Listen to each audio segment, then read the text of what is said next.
زي الوتد كانت واقفة في وش الريح، كانت عافية وعصية حتى على التجريح، لهمها شيل الهموم على ظهرها بالرضا وبالقهر، وكأن شيل الهموم كان مكتوب لها في الزمان ده مهر. قالت قبلت وشهد الشهود بالحق، لعمرها كلت في يوم ولا اشتكت لجل الهموم ما ترق. بيجي التعب تهزمه وتستنى اللي بعده جاي، وكأن التعب والهموم ضيوف جاية تشرب حداها شاي، وهي بتحلي مراره بالإيمان والصبر، لحد التعب ما تعب وما قدرش يغلبها، وكأنها بتقوله هتروح فين يا تعب من فضنا وتعلبها، ما تقولي فين وإزاي. فقام التعب من الغلب وسط دارها يشج خلجاته، يصرخ بعلو صوته جاي.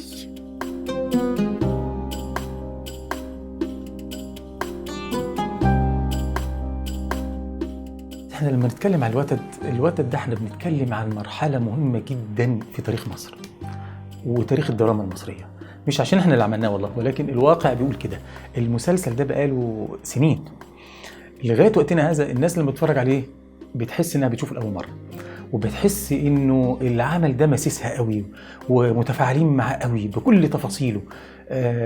حالة بيت مصري متكامل، كل واحد فيه ليه دوره وليه العمل اللي بيقوم بيه.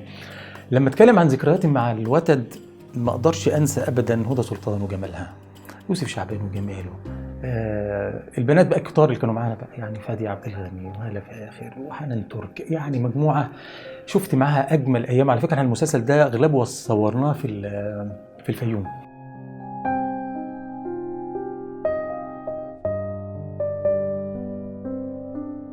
مسلسل الوتد، يعني اول ما تقولي الوتد هتقولي فاطمه ثعلبه، يعني على طول هي واحده من الشخصيات اللي بقت نقدر نقول كده من كلاسيكيات الدراما المصريه والعربيه.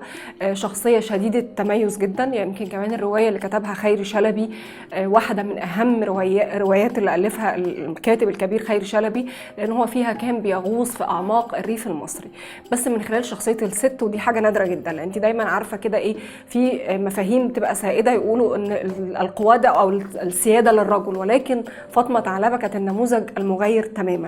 انت بتشوفي امراه شديده القوه، شديده التسلط في بعض الاحيان، هي اللي حاكمه بيتها كله، بتفهم ولادها يمكن زي ما نقول كده، يعني بطرف عينها.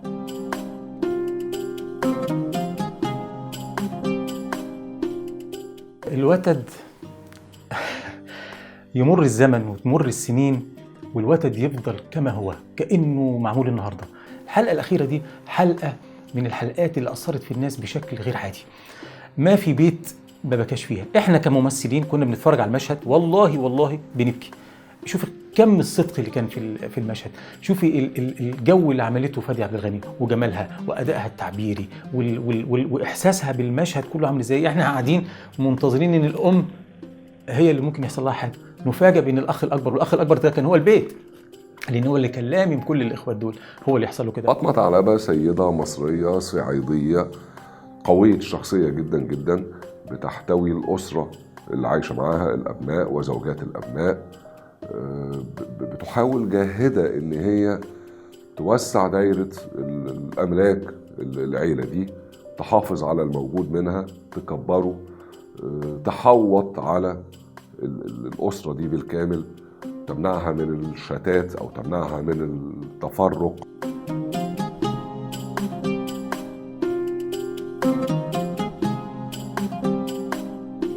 المسلسل اللي هو بيغوص كمان في تاريخ الريف المصري وتاريخ السياسة المصرية، لأن في خلفية الأحداث لازم هتلاقي السياسة بتلقي بظلالها طول الوقت، وده حاجة مميزة كمان في أعمال الكاتب الكبير خيري شلبي.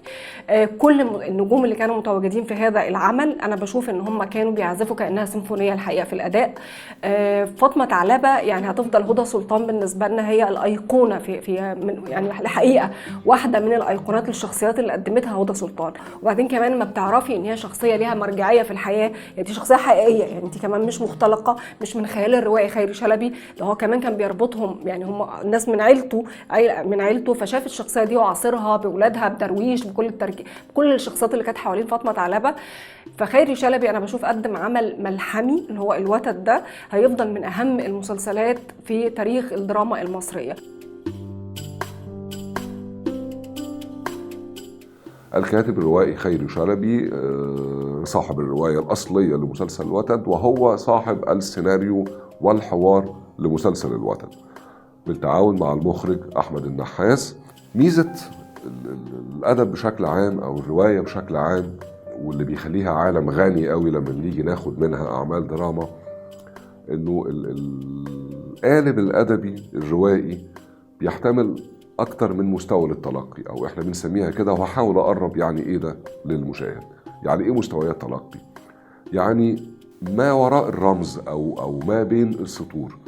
فكرة البيت، لما أشوف عندي في الأحداث بيت وعيلة، ابتدي افكر واروح ابعد من كده، فلاقي انه هو يحمل معنى الوطن، يحمل معنى الهوية، يحمل اكتر من معنى. غالبا بيكون في مساحات عند الروائي لما يرغب المشاهد في تحميل المعنى. انا شايفه وطن، اوكي، يحتمل ده. مشاهد تاني شايف ان البيت ده هو الهوية اللي بتجمعنا، هو ده هويتنا، اوكي، يحتمل. مشاهد ثالث شايف انه البيت اللي بنحافظ عليه ده رمز للجذور، للثبات، اوكي، قوي يحتمل. هي دي جمال الرواية، وهو ده جمال النوع ده من الدراما اللي قد نكون مفتقدينها شوية في الفترة دي. اثبتت الاعمال دي ان المسألة مش مسألة ابهار.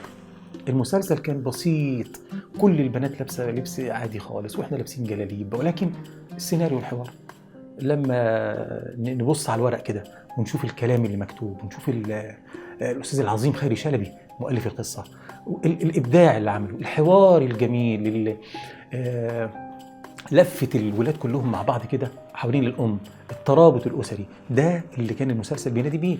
وبعدين خلي بالك ده كان مش ترابط أسري بس، ده ترابط وطني. يعني احنا بنرمي في المسلسل ده لأنه لازم الوحدة الوطنية ترجع تاني، لازم العرب كلهم بإيد واحدة. وده اللي قالته هدى سلطان في الماستر سين بتاع المشهد اللي هي بتقول لعبد العزيز امسك يا عبد العزيز العصاية دي واكسرها. فمسك العصايه وكسرها، قلت له انا عارف انت تكسرها، انا عارف انت شاطر تكسرها، بس امسك بقى مجموعه العصي دي واكسرهم مره واحده، لو كسرتهم تبقى بطل. حاول يكسر فيهم، ما كسرهمش.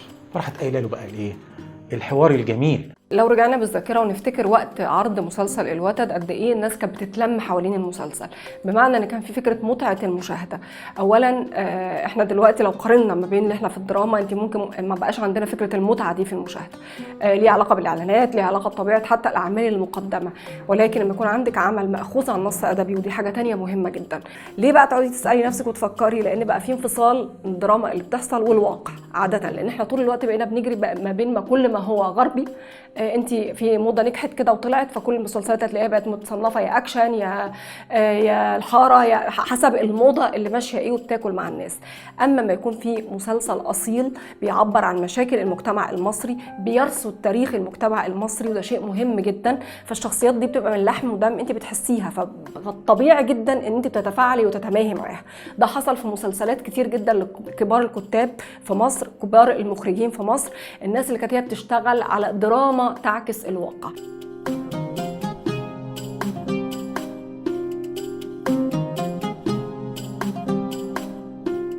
علاقتي بقى بالملحن محمود طلعت، عشان نعمل بقى المقدمة الجميلة ونعمل النهاية الجميلة، وأيمن بهجت قمر وجمال وكلمته الحلوة اللي علمت في الناس.